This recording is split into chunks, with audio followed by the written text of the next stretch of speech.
In this episode, Terry interviews Mark Gregston on how important parenting is today in the digital world. Mark is an expert on the godly way to parent your children today. Mark shows you how to be the spiritual leader in your home and beyond. It's time to man up.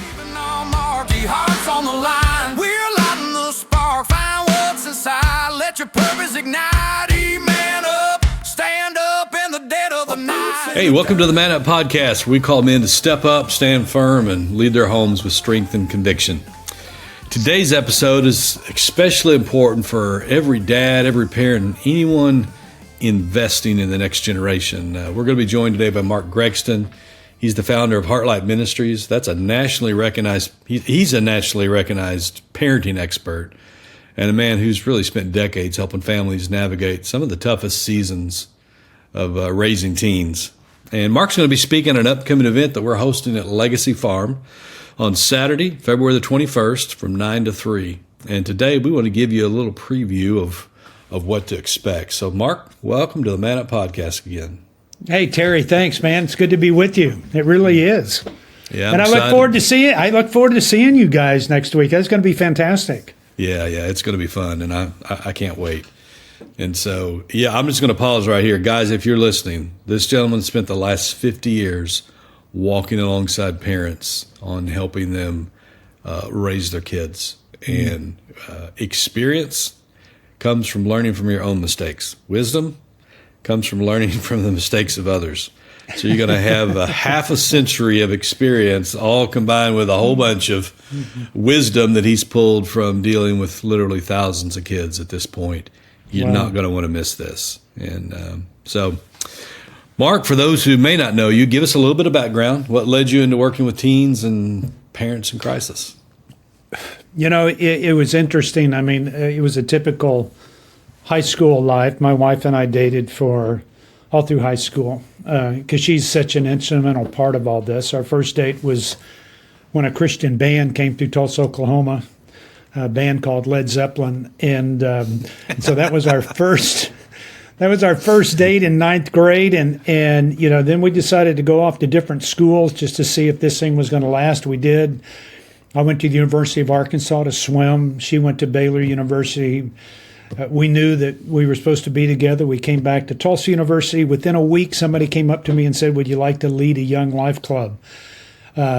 And I looked at Jan and I said, that'd be fantastic. Let's give it a shot. With the second week, a man walked up to me and said, "I'm struggling with my son. What do I do?" I was 19 years old. And I looked at him and and I said, "Well, what? I don't know. Why don't you let him come live with me?" And that's how it started. I was pursuing a business degree, which I got, and then with the idea of going to law school.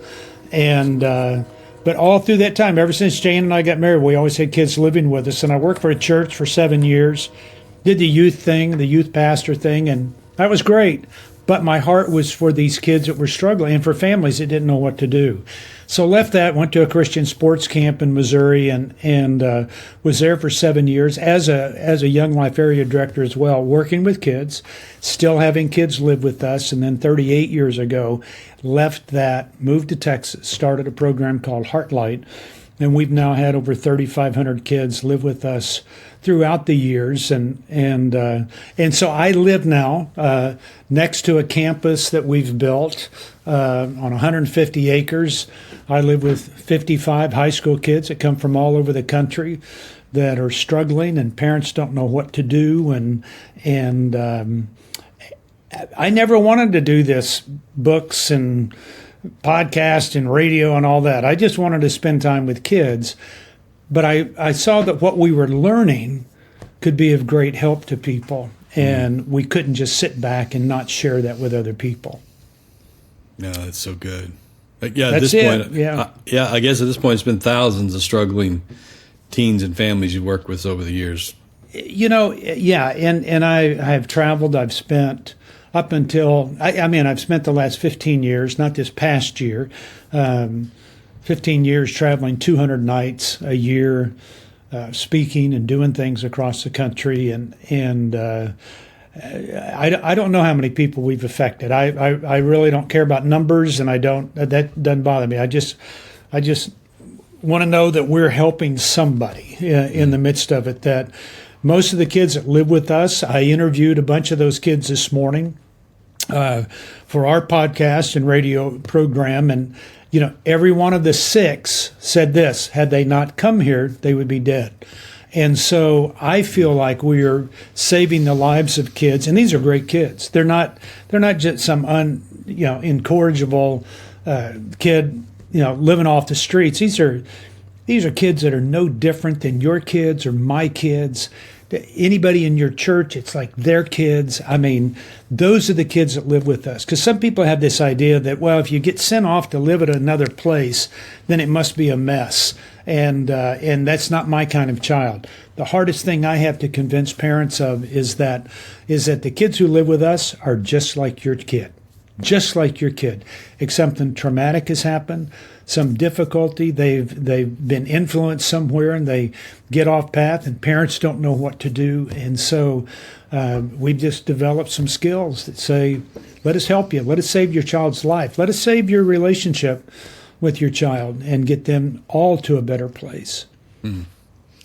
Going through all that, what's been the biggest mistake you see parents making today? That's always an interesting question. I would say 2 things: not acting soon enough. I know 49 kids who've committed suicide. Most of it's been parents that didn't act on it when they should have. And none of them saw it coming. The other piece is this: sometimes I think we get too busy during the time of life of our kids that they need us the most. And I think that's during the teen years. I think they listen to us well during the preteen years. But I also know, even when I was raising my own kids, I was busy as anything working. I was working continually. I still work. I work almost 7 days a week. I'm always doing something, creating something, expanding, doing something. That's how I'm wired. And thank goodness I don't have kids living at home with me in my home, because what I ended up doing with my kids, because I was so busy, I ignored them during the time that they needed me the most. And so some of their difficulties and hardships that they went through, my son drinking like a fish, that's an amazing story. And my daughter wrestling, she cheered at Baylor University. My daughter having an eating disorder, and all this. There's a part of me that feels like I was a part of that. While I was helping everybody else's kids, I was neglecting my own. And so I would think that's what it is. It's not the involvement with their child at the time that they need them the most. When a child moves from preteen years to the teen years, they move from concrete thinking to abstract thinking, and they look at life differently. And even though they want to become independent, they are striving and longing for relationships, and they're not finding it in the culture or the current of society that they're in. So my hope is they can find that with their parents, and if their parents are involved, in their life in some way, then they can have a wonderful influence that changes the destiny of their family. And if not, if they ignore that time, it's not good, because your kids will find a place somewhere to have their needs met elsewhere, outside your family. So that's probably the thing that I see that parents probably do a little bit more unintentional, not desired, not knowing, not willingly knowing, but it just happens. And I think people just have to be cognizant of that. Mm-hmm. That's so good. Parenting in 2026 looks very different than it did 20 years ago, doesn't it? Yeah, it does. Even 50 years ago, when we started leading young life clubs, it looked different. But here's the one constant thing. The one constant thing is a teen's need for a relationship. We're all created to be relational. God created us that way. He wanted relationship with us. He says, go have relationships with other people, love people, love me. We're created for a relationship. Like every time you see a child spending time on their phone constantly, what they're trying to do, most kids, if they're not playing games, but on social media, they're trying to complete the very thing that God created them for, and that's relationship. They're trying to connect with people. They want to be known, they want to be seen, they want to be valued. And social media just isn't the place for that to happen. So they walk away becoming very disappointed that it's not working. Well, why do you think the major problems that teens are having today is more about depression and anxiety and isolation and difficulty? And, I mean, we see more of those things than we do teen pregnancy, which is lowest it's been in 15 years. We see half the kids within the last 5 years giving up alcohol, which is amazing to me. You never see kids smoking cigarettes anymore. They may be vaping, but they don't for long. I mean, the abortion rate continues to go down and has since 1980. I mean, it's amazing to see the things that aren't happening with kids, some of those more evident, visible things that you would see. But it's almost like things have turned inwardly. And that's what parents are wrestling with, is how do I connect with my child that's living in a completely different world and engage with them to help them through what I would say is the most difficult period of a child's life during those adolescent years. What do you think those cultural pressures are that's impacting today's teens the most, or maybe preteens? Yeah, I think there's a lot of comparison. There's exposure, sure, but and I get that, but it's like kids are going to look at porn. I mean, guys will look at porn. Guys have always looked at porn. I looked at porn when I was on hunting trips as a kid. I mean, it's always been there. Not as readily available as it is now, but it's changing the nature of kids. But that's not the issue. Yeah, I think it makes them feel more distant in relationships. I don't think it's technology that's hurting them. I don't. I think it's social media having an impact about where people are trying to find their connection, and it's not working. I see that there's a big disconnect with people around them. I had coaches in my life that were dear friends. They became dear. They still are, those that are living. I had teachers that were involved in my life. I had a youth guy that I spent time with, and he consumed his time with me, and it was because of him that I became the Oklahoma Bible quiz champ of 1969. I mean, we were involved with people. Well, they can't do that now. And the lack of respect that's happening among kids, I don't blame them. If I was raised in this world, I mean, what do they think about when they hear the word politics? What do they think about when they hear the word priest, with all due respect to the Catholic Church? What do they hear about pastors, and what's the news that grabs their attention that's undermining the very things that they're longing for? And that's I think it's to be holy, it's to be genuine, it's to be authentic, it's to have relationships that somebody will love me like I am. And because they're not getting that in the current of society, I really do think that's where parents have got to step up. And if they don't, then you're not giving your child what they desperately want, and even more so desperately need.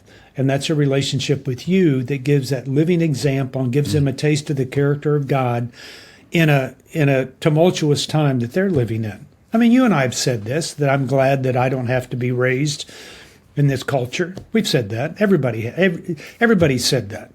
But our kids do. And so just because we don't know what to do, that's not an excuse for not doing anything. We've got to remain engaged and go, okay, then let me help figure out how I can give them something that nobody else can give them. I'm talking about grandparents too. I'm talking about parents of preteens as well. Preteens, you get ready. It's coming. To teens, you're in the midst of it. And grandparents, the reason God's keeping you around is so that you can be involved in the life of your teen grandchildren. They need you desperate. They need your gray hair, your wisdom. They need your experiences. They need you to quit sharing your opinion and start sharing your perspective, on life and what you've seen. I think all those things are so important. I mean, it's like God's keeping me around so I can continue to work with kids. I know that.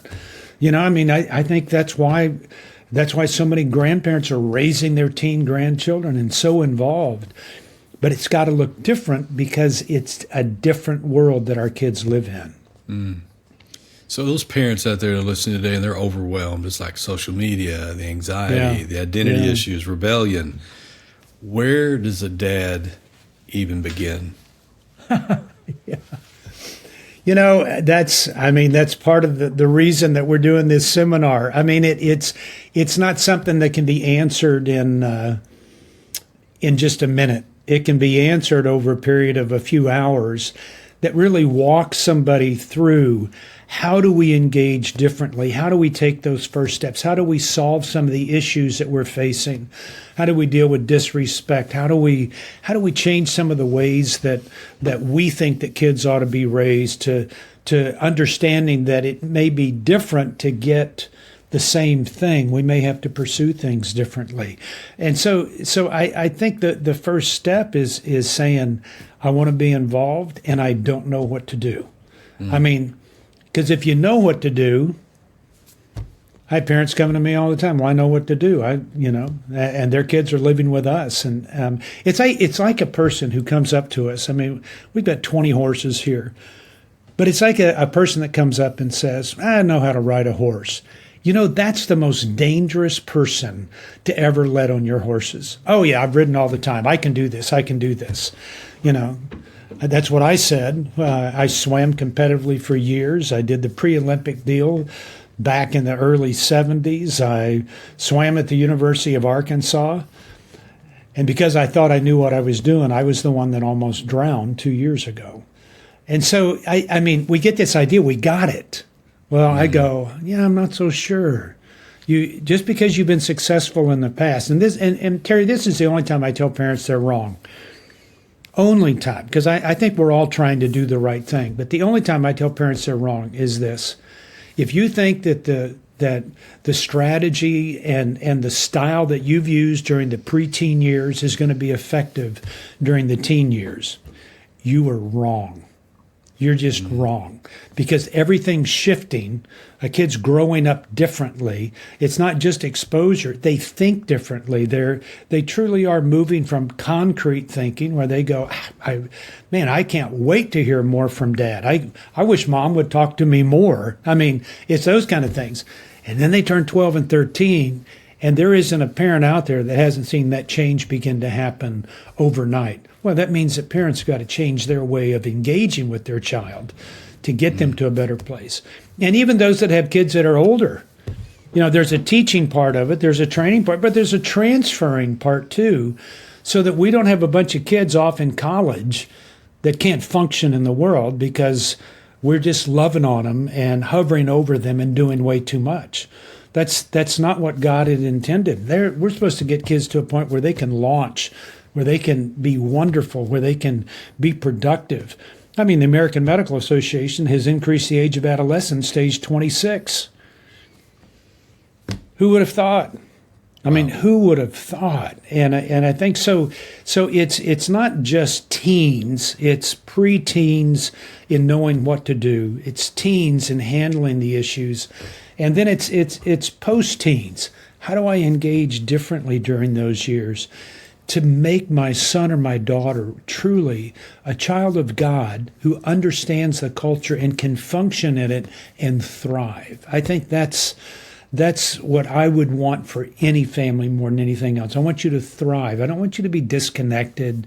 I don't want you to give up your kids so your parents have to raise them. I want that relationship to be good. Mm.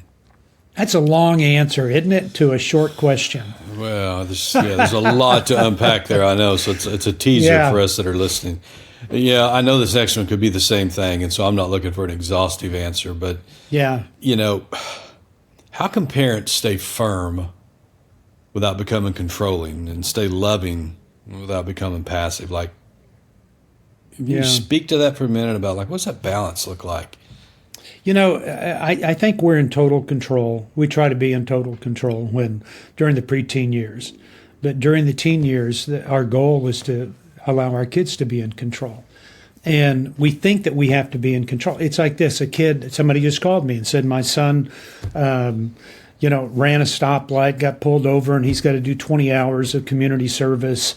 Can he come do that at Heartlight? And I'm going, well, sure, have him come out. The part of it that's different is that the tendency is, well, I'm going to ground this kid and not let him drive, and I'm going to keep things. And I go, what you've just done, you've taken back control of your child.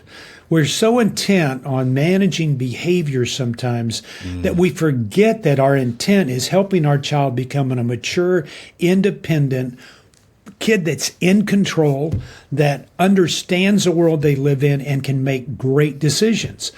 But if we do all that for them, it's never going to happen. And that's why we have kids that can't function. They go off to school, they drop out. They're making poor choices. They're immature. They don't work well. They don't understand the meaning of a good day's work, or I mean, it's all those things that we get frustrated with. But parents have a lot to do with that. And we do it under the banner of relationship. Sure. I mean, you and I, and probably there's a 50-year span, we've been raised in a culture of relationship. We hug our kids. We tell them we love them. We share things that maybe our parents didn't share. I never had my dad say he loved me. Hugs were always weird for him, that kind of thing. And so it's almost like the pendulum swung from no relationship, swung all the way over to almost too much relationship. And that's where parents become needy themselves and longing because they're disconnected. We live in a mobile society. We don't live in neighborhoods anymore where everybody knows everybody and knows them for a long time.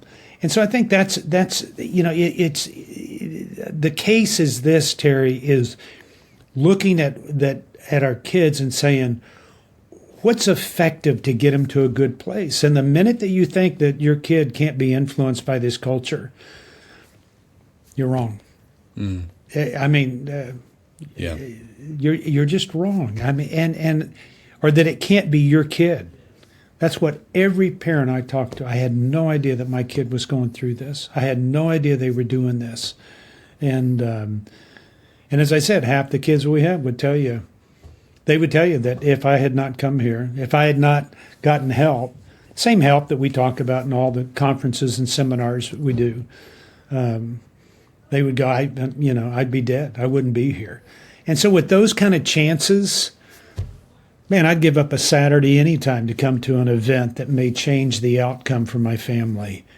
Yeah. And when people learn about that, it's when somebody in your community commits suicide or dies because of some stupid act, or kids make a wrong decision and pull in front of a train. And that's what wakes people up. And I go, no, you don't have to wait that long to wake up to learning some new things. My hope is that people would go, you know what? I'm going to invest in the life of my family. I'm going to give up a few hours to go learn something that is, I think to learn something that helps me in my parenting. And if somebody goes, well, he's just pushing the thing that he's doing, I want you to know, I don't receive any money for this. Somebody gets paid, but I don't get any of it. And the books I'm bringing, I'm giving away. I'll give away all the books to anybody who's there. I don't care about that. What I care about is saving your family and helping them get to a great place. So good. Listen, guys, if you're listening today, this is one of those things. It's very unfortunate, but when I see opportunities for marriages to have tune-ups, for families to get help with parenting or help establish their legacy or any of these things that we all desperately need, as Christians, it seems like it's not on the top of the priority list. There's too much stuff going on, too many things vying for our time. You just heard Mark say he's not going to get paid for this.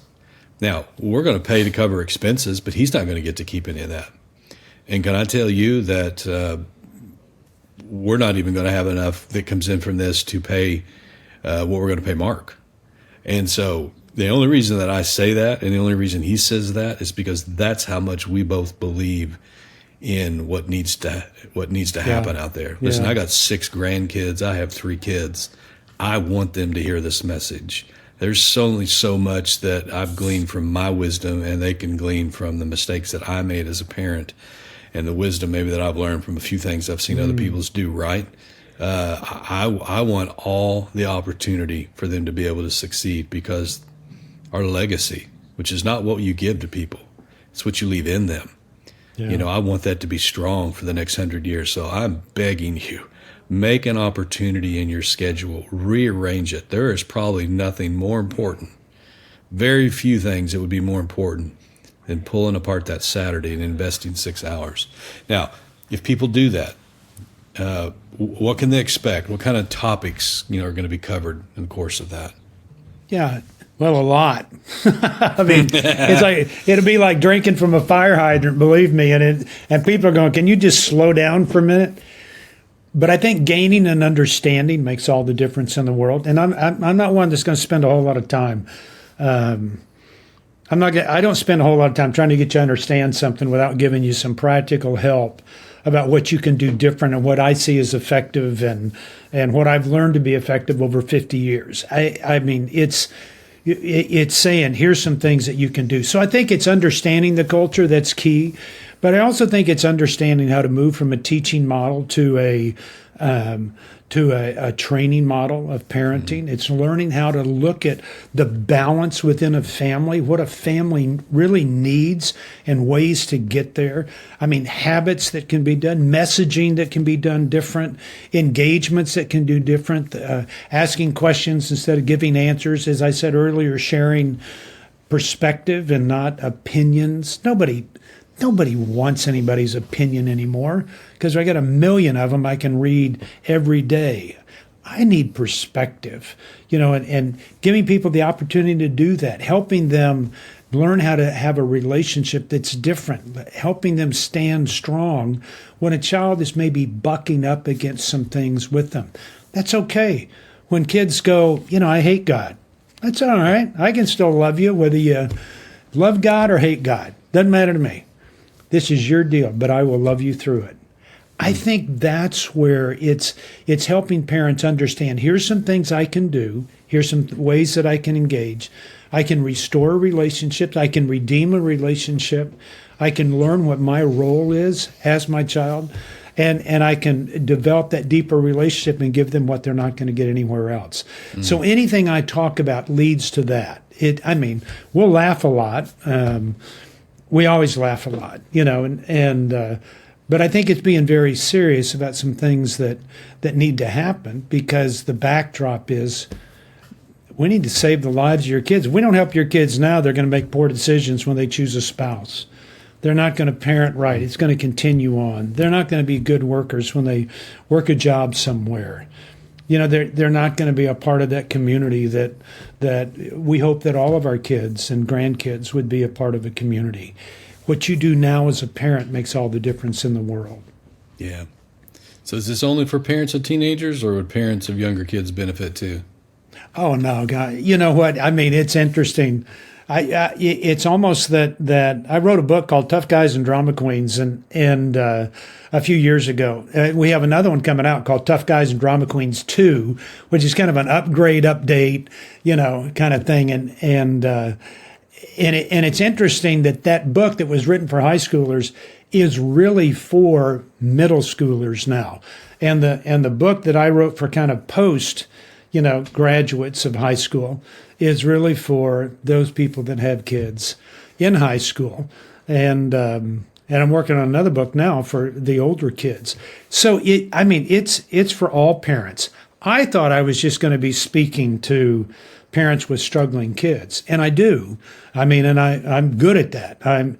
But the lessons that we've learned to prevent some of these issues, become so key. I think that's truly where we can help all. That's where we can help all parents. Guys, who should attend? Let's get real specific. This who needs to be in the room at Legacy Farm: fathers, moms, grandparents, youth leaders, mentors, teachers. Did I leave anybody off the list, Mark? No, it's all of them. I think it's because everybody's so negative on a culture that's doing things with our kids. And I go, okay, then let's quit griping about the culture and start figuring out how we engage with them in a different way. That means as middle schoolers, we engage differently. We get prepared for the time that there's going to be a major change in the way my child. And if you're not ready, it's going to pass you up real quick. Most of the kids that live with us, interestingly, everything started when they were 12 years old. If it wasn't trauma or victimization or something. High school kids are in desperate need. They show that by the way they're trying to connect with people. And then maintaining that relationship post high school graduation becomes important. And as I said earlier, I mean, the whole idea of grandparenting is just so, it's so involved. Grandparents can have an unbelievable influence on the life of their grandkids like nobody else can. You can offer something as a grandparent that nobody else can offer. Not a parent, not anybody else. Yeah, that's so true. What if there's a dad out there and he's saying, my relationship with my teen just feels strained and distant? Would this event help him? Yeah, it would. Because that's the world that I live in. I mean, that's really that's the world I live in. Every relationship of every kid that we've had here has been strained to the point that parents feel so hopeless. I'm at the end of the rope. I'm drowning. I'm not going to be able to make it. And so, I mean, to that dad, I would say, take advantage of the time and let your pride down. I mean, realize, hey, I need to learn something. It's okay to say that. I mean, quite honestly, you have more strength when you're genuine and authentic and you're able to say, I do need some help. Because if not, you're going to lose your son. And you don't want to choose pride over your son or pride over your daughter. Yeah. You want to take advantage of what's before you. And so that would be my encouragement to you. Take advantage of it. Invest in the life of your child. And I really feel like this weekend, this Saturday, just a few short hours, could change the destiny of your family. I'm convinced of that. That's good. What about the parent who feels like they've just messed up? Is there any hope? Oh yeah, we've all messed up. Messed up. And I think there's always that place that we can go, okay, then how do we turn that into a wonderful opportunity of engaging with our child in such a way that they really do see genuineness and authenticity, because they're not seeing that in the world they live in at all. And so take those things that have been difficult and hard and make them into something that's absolutely wonderful. And Scripture promised that. I'll turn your sadness into joy, your mourning into dancing, your ashes that you feel have been ruined into beauty. God promises that. But he's not going to do it without the engagement of us with our kids, because we're that connection for them. We're to be the ones that are giving our kids a taste of the character of God by the way you engage with them. That's what's going to help them get to a better place. Yeah. On this podcast, we really try to challenge men to lead. Why is it so important for dads to step up spiritually and emotionally in the home? Because most guys feel like their wife's much more spiritual and they're just not qualified. Why is it so important? Yeah. Well, let me tell you, my wife is a lot more spiritual. I mean, and it doesn't mean she's a spiritual leader. I am the spiritual leader, is what Scripture says, but I go, she is. She studies more. She does. I mean, it's absolutely amazing. And I'm not threatened by that. I love it. But she's not me, and I'm not her. And we're two different things. And men have been bashed through the years about that you need to step up and do all those things. And I believe that we need to step up and do things, yes. But I don't think I have to be as smart as my wife, because I never will be. I can be used by God to offer my child something that my wife can't. And yes. I think that's important. If you're not involved with your daughter, she's going to find a connection somewhere. If you're not involved with your son, he's going to find a connection, probably self-medicate his way in some way, whether that's involvement in sports, whether it's smoking pot, whether it's vaping cannabis, whatever it is. He's going to find a way to connect and go, I'm going to survive without my dad then. And you'll be disappointed. One time, why they don't come for holidays, why they don't spend time with you, why they don't want to be involved in you. And so, and I think anybody would say this that's at least 71 or older. I know that I say that. I think you begin to find later in life that family is the key. And even now, I even think that I would spend more time investing in my family than I would all the other stuff that I've done, because that's what is the most important. How I wish somebody would have told me that when I was in my 20s. And so there's a place for every dad, regardless of how much a mess you are, or how much of a pathetic loser you think you are, or how awful you think you are, or even if you've done things that you shouldn't have done. I met with a young man that said him and his dad got in fist fights, and the dad just can't let it go. And I go, man, you got to let it go sometime. Even if that's happened, you can redeem the relationship and get to a great place with your child. Yeah, that's so good. Well, Mark, I'm excited about what God's going to do at Legacy Farm. Yeah, I'll be fine. February the 21st, guys, before we wrap up, why shouldn't someone miss this event? Why shouldn't they miss it? Yeah. Why shouldn't they miss it? Because their family is on the line. I mean, nobody sees it coming. And I'm not an anti-world kind of guy. Please don't hear that. I don't look at the world and go, I'm anti-world. I'm not. I'm not anti-technology. I'm not anti any of that stuff. But I am pro-families and keeping those together. And I think if people want a better relationship with their kids, come, take a part. I guarantee you it'll leave. And it'll go fast. It'll go like this. Yeah. It goes fast. And people go, God, it just seems like we just got here. And it's because we're fast moving. And they'll enjoy the time. Well, guys, listen. Come to Stone Fort, February the 21st. Mark's going to be marking this off of his bucket list. You might as well mark it off yours. You can experience Stone Fort, Illinois. We're just going to have a good time. Listen, you don't have to parent alone. You don't have to figure this all out by trial and error. You don't have to lose connection with your kids. Join us at the farm. Bring your spouse. Invite another dad. This isn't just another parenting seminar. This is about reclaiming leadership in your home and, maybe reestablishing a relationship with your kids, or maybe navigating a rough spot or avoiding one altogether. Mark, we're looking forward to having you. Can't wait to be there, man. Can't wait to be there. Remember, guys, legacy is not what you leave to people. It's what you leave in them. We'll see you next time on the Man Up Podcast.